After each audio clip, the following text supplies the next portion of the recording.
811. Wow. Yeah, I just want you to hold that number in your head for a second for this deep dive. 811. I mean, it's a lot. If you're talking about a book series, that's impossible. For a TV show, you're looking at, The Simpsons territory. Right, exactly. But we aren't talking about a sitcom here. We're actually talking about a blog. Specifically, a single post published just yesterday, February 18th, 2026. This is on a site called keynmen.org. Right.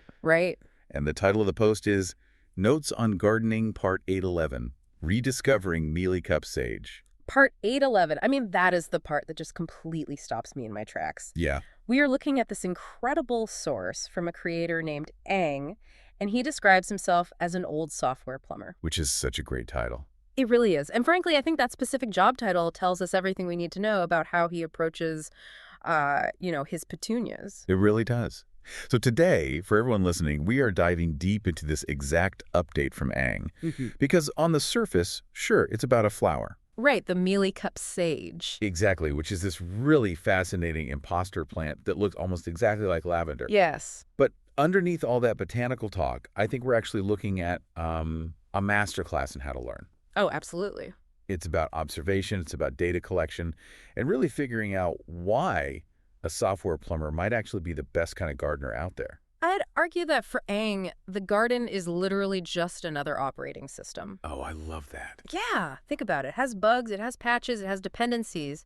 And what he's doing in this specific post is documenting a patch for a very specific problem. Which is trying to grow this English aesthetic in a tropical climate. Precisely. That is just such a cool way to frame it. Okay, so before we get to the plant itself, because this whole lavender lookalike thing is totally wild, we really have to talk about the source material. That blog itself. Yeah, keynmen.org.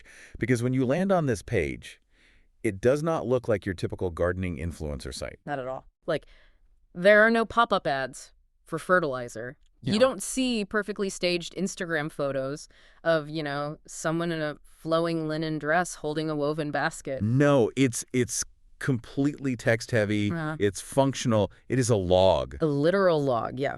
If you look at the sidebar, and I admit, I spent a good amount of time just scrolling through that sidebar yesterday. It really paints a psychological profile of the author. Oh, 100%. Like you mentioned, Notes on Gardening is at part 811. But just look at the other notes he has going. I saw that. Notes on fish keeping. Yes. He's up to part 200 on that one alone. And then there's Notes on Haskell programming, Notes on dieting, Notes on photography. It's like he's cataloging his entire existence day by day. It really is. And for me, it was the Haskell programming and the Elixir and Erlang notes that gave me this massive aha moment. How so? Well, Ang is clearly a floss enthusiast. That's free, Libre, and open source software. Right. And in that world, in the open source community, documentation is literally everything. If you write brilliant code but you don't document it, it's completely useless to everyone else. Because nobody knows how to use it? Exactly. He is taking that exact same open source ethos and applying it straight to his backyard. Wow. He's not just growing plants, he's documenting the source code of his garden. And the consistency is just, frankly, it's terrifying. I was looking at the monthly archives listed on the side of the page. Oh, the volume is staggering. Let's look at 2025. 730 posts.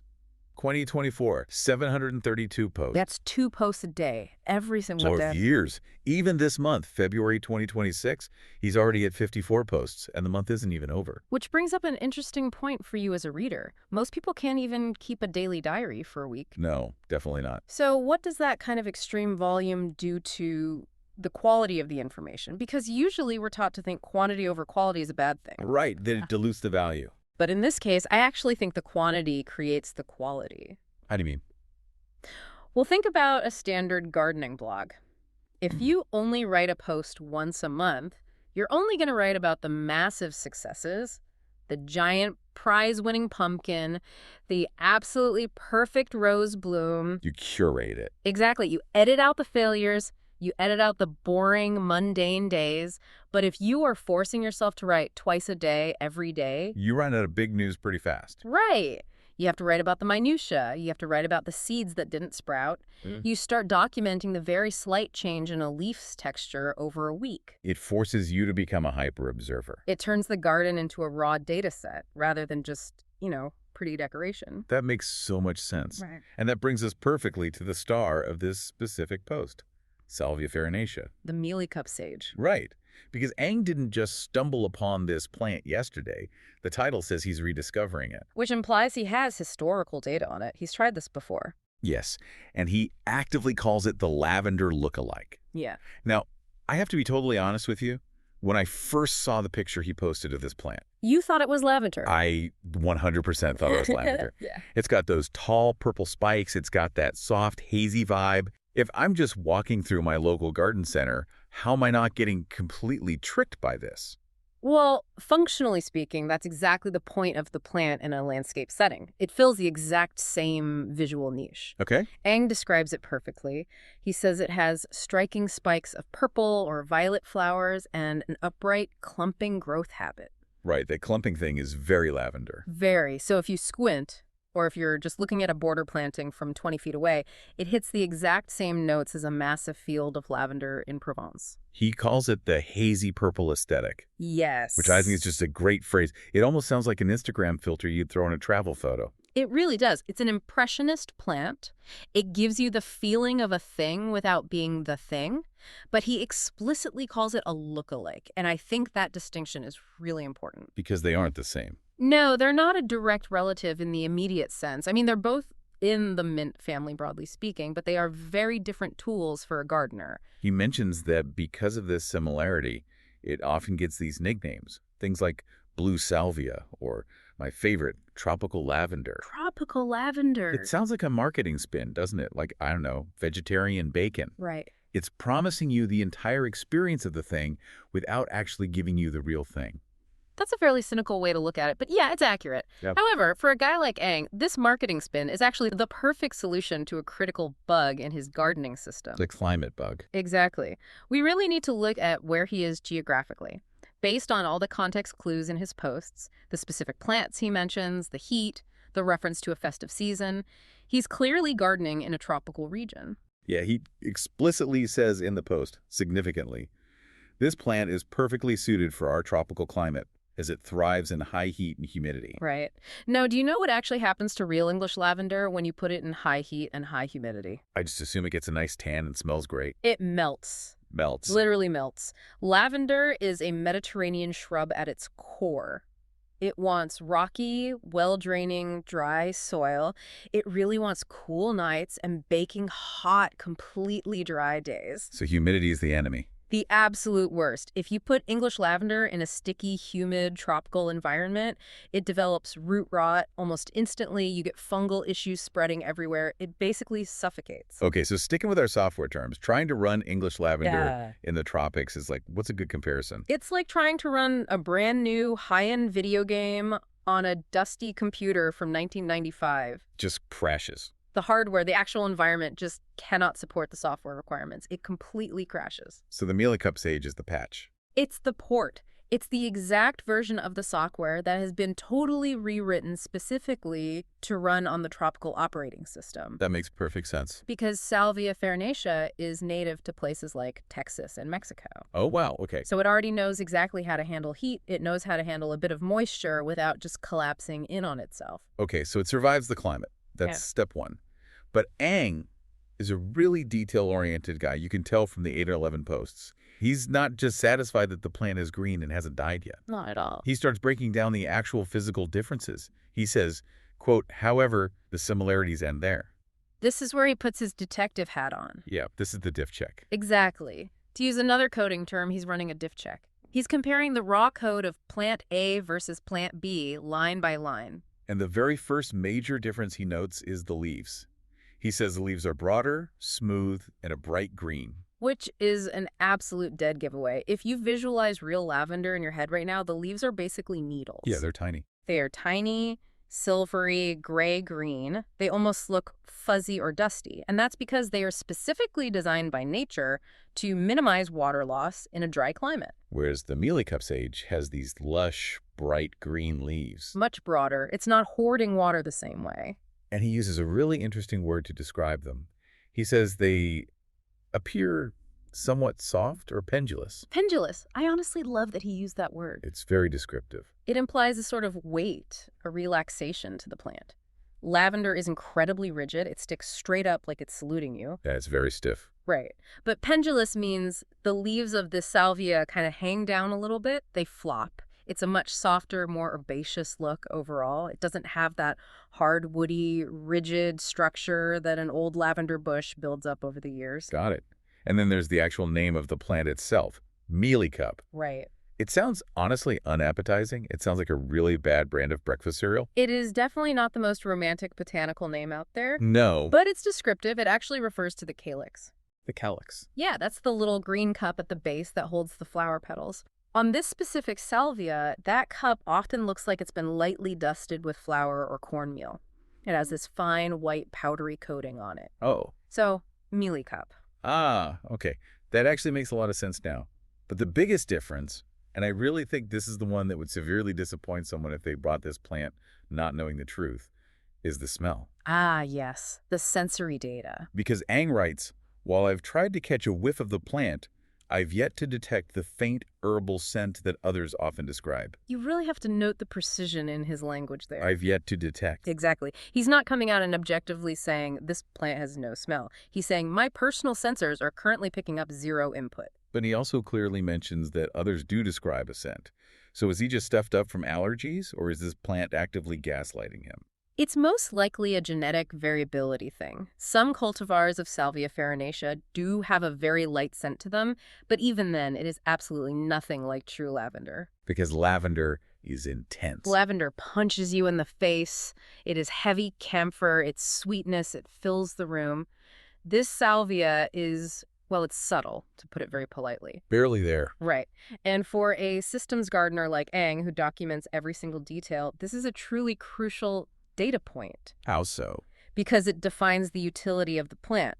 If you are planting this specifically for the smell, say, to make sachets or oils, the project completely fails. Right. But if you are planting it purely for the visual look in the landscape, the project is a massive success. It's all about managing your own expectations. It's about defining your success criteria before you deploy the project. If the user interface requirement for the garden is just purple haze, this plant passes with flying colors. But if the back-end functional requirement is aromatherapy, Then it completely fails the test. I want to circle back to the why of this post. Why is he actually writing about this right now, today? Because he mentions it's a rediscovery, and he notes that this is happening during a, quote, festive season. Yes, the publication date totally gives the context away. Yesterday was February 18th, 2026. Right. In many parts of Asia, this time of year is right around the Lunar New Year celebrations, the Spring Festival. Ah, okay. So that entirely explains the festive season reference. Exactly. And culturally, the Lunar New Year is a massive, massive time for flowers. People go out and buy fresh plants to symbolize renewal, good luck, incoming prosperity. There's a whole event. It is. It's a time when everyone goes to the nurseries and buys bright things to spruce up the home for guests. So Ang is most likely wandering around a flower market. He sees this distinct purple spike, and he immediately has a flashback. Yes. Because he admits in the post, and quite vulnerably, I think, that he actually failed with this exact plant before. He says, I've been rediscovering plants that I previously failed to cultivate from seed. I just love that he openly admits that. I mean, with 811 published posts, you assume he wants to look like the grandmaster expert who never, ever kills a seedling. Right. But he just casually calls it a germination project that didn't work. And that is the open source philosophy showing up again. You publish your bugs so others can learn. But what's really inspiring here is that he didn't take that failure and hard code it into his identity. He didn't take it personally. Exactly. He didn't walk away saying, I am fundamentally bad at growing salvia. He just said, that specific historical attempt failed. The parameters were off. Right. And now, seeing it thriving out in the world, probably at this festive market, he's looking at it and thinking, okay, the data has changed. The context is different. I should rerun the experiment. He literally says, this discovery has actually tempted me to source more seeds of this plant species to reevaluate my germination project. Reevaluate. It's so clinical, but honestly, it's so hopeful at the same time. Because it's the scientific method in action. And honestly, it's a great lesson for anyone listening right now. Yeah. Think about it. How many times have you tried a new hobby, say learning to code or baking sourdough or trying to learn conversational Spanish, and you failed at it once, and then you just told yourself, you know what, I'm just not cut out for this. I'm not a language person. Right. But Ang looks at a past failure and he thinks, you know, Maybe the humidity was wrong that week. Maybe that specific seed batch was degraded. Let's just tweak the variables slightly and compile the code again. And maybe the simple fact that it's the festive season right now gives him that little extra push of optimism. It's naturally a time for new beginnings anyway. It perfectly connects the cycles of the calendar year with the natural cycles of the garden. He's standing there observing the graceful sway of the plant, which is another great phrase he uses. Graceful sway, yeah. And he's deciding on the spot that it's worth a second shot. I keep getting stuck on this software plumber moniker he uses for himself. It's evocative. It really is. Yeah. Do you think that specific technical mindset changes how he actually tends to the dirt? Like, we've talked a lot about his documentation process. But what about the physical act of gardening? Oh, I think it absolutely has to. Think about the process of debugging software. Okay. When a piece of software completely breaks, you don't just sit there and kick the computer monitor. Well, most of us try not to. Right. You isolate the variables one by one. If a plant is wilting, is it the soil? That's the hardware. Is it the water schedule? That's the power supply. Is it a pest? That's a virus. A literal bug. A literal bug in the system. A plumber's whole job is to find and fix leaks in a complex system. Aang probably looks at a dying plant not with this heavy emotional despair, but just with a diagnostic checklist. And it's funny, he mentions over in his sidebar that he actively supports the Electronic Frontier Foundation and the Tor Project. Which are major tech privacy and security organizations. Right. And it's just such a fascinating juxtaposition to me. This is a guy who is deeply worried about global digital surveillance and internet freedom, and simultaneously, he is intensely worried about whether his local salvia has a faint herbal scent. See, I don't actually think it's a juxtaposition at all. Really? No, I think he's flexing the exact same mental muscle for both things. The Tor project is essentially about building a highly resilient system that can resist outside attacks. A garden in the deep tropics is also a resilient system that has to resist intense heat and invasive pests. He just naturally appreciates sturdy, well-built architectures. Whether they are made of digital code or plant cellulose. Exactly. Man, that is deep. I don't think I'm ever going to look at a gardener the same way again. They aren't just planting flowers. They're systems architects who just happen to have dirt under their fingernails. Pretty much. And if you look at his fish keeping notes too, which again, he's hundreds of posts into an aquarium, is the ultimate closed loop system. Oh, that's true. If you mess up the microscopic nitrogen cycle in a fish tank by even a fraction, everything in that tank dies. It requires significantly more precision and balancing than a backyard garden does. So the fact that he's 200 posts deep into aquarium maintenance tells you a lot. It tells me he absolutely loves the challenge of maintaining perfect balance in a naturally chaotic world. So bring it back to the plant. Currently, as of yesterday's post, Aang says he is officially in the observation phase. Right. He writes, I look forward to seeing how this plant fares in the coming months. He's basically letting the script run in the background. He's installed the Mealycup Sage patch, and now he's just quietly monitoring the error logs to see what happens. And knowing his posting schedule, we'll probably get an update on it. Probably tomorrow morning. Or later this afternoon. Yeah, true. But for us, for the listeners, what is the ultimate takeaway here? Because if I don't live in the humid tropics, and if I don't actually know what floss software is, why should I care about Aang and his purple salvia? I think the real takeaway for you listening is about the concept of the imposter. The imposter. Yeah. We started this whole discussion by playfully calling this plant an imposter because it looks like lavender, but isn't. Right. But after really digging into Aang's analysis, I don't think that label is actually fair. Why not? Because an imposter is something that actively tries to deceive you for nefarious reasons. This plant isn't deceiving anyone, it's just adapting. It's filling a niche. Exactly. It is providing the core value of lavender, the striking purple color, the structural height, in an environment where true lavender fundamentally cannot exist. Okay. It teaches us to look for the functional equivalent in our own lives rather than stubbornly forcing the original thing.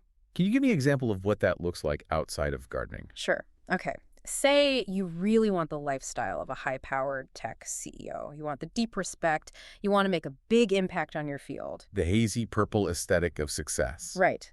But you physically and mentally hate the stress and the 80-hour work weeks. That toxic environment literally kills you, just like the tropical humidity kills the English lavender. Right. It's incompatible with your hardware. Exactly. So instead of stubbornly forcing yourself to be the CEO and just rotting from the inside out from all the stress, you have to go find your Mealycup Sage equivalent. So what is that? Maybe it's becoming an independent consultant. Maybe it's taking a pay cut to lead a really effective nonprofit. From the outside, it looks very similar. It gives you that same purple haze of professional satisfaction, but the key is that it actually thrives in your specific emotional climate. And it might not have the exact same scent like, it might not have the massive Wall Street paycheck or the famous magazine covers, Yeah. but it survives. More than survives, it flourishes. Eng found a plant that actually thrives in the heat. He didn't just settle for a dying, miserable lavender plant. He found a thriving salvia.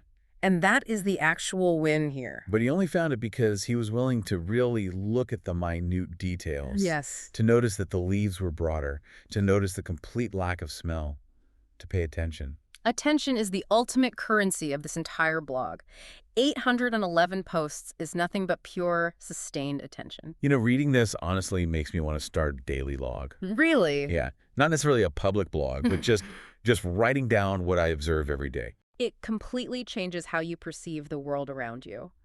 If you woke up knowing you had to write just one paragraph about your normal walk to work today, I guarantee you would have noticed the exact shade of the sky or the specific way the concrete was cracked on your block. Aang notices the pendulous leaves simply because he has a daily commitment to document them. Exactly. So I guess the final challenge for you listening right now is this. What is your Mealycup Sage?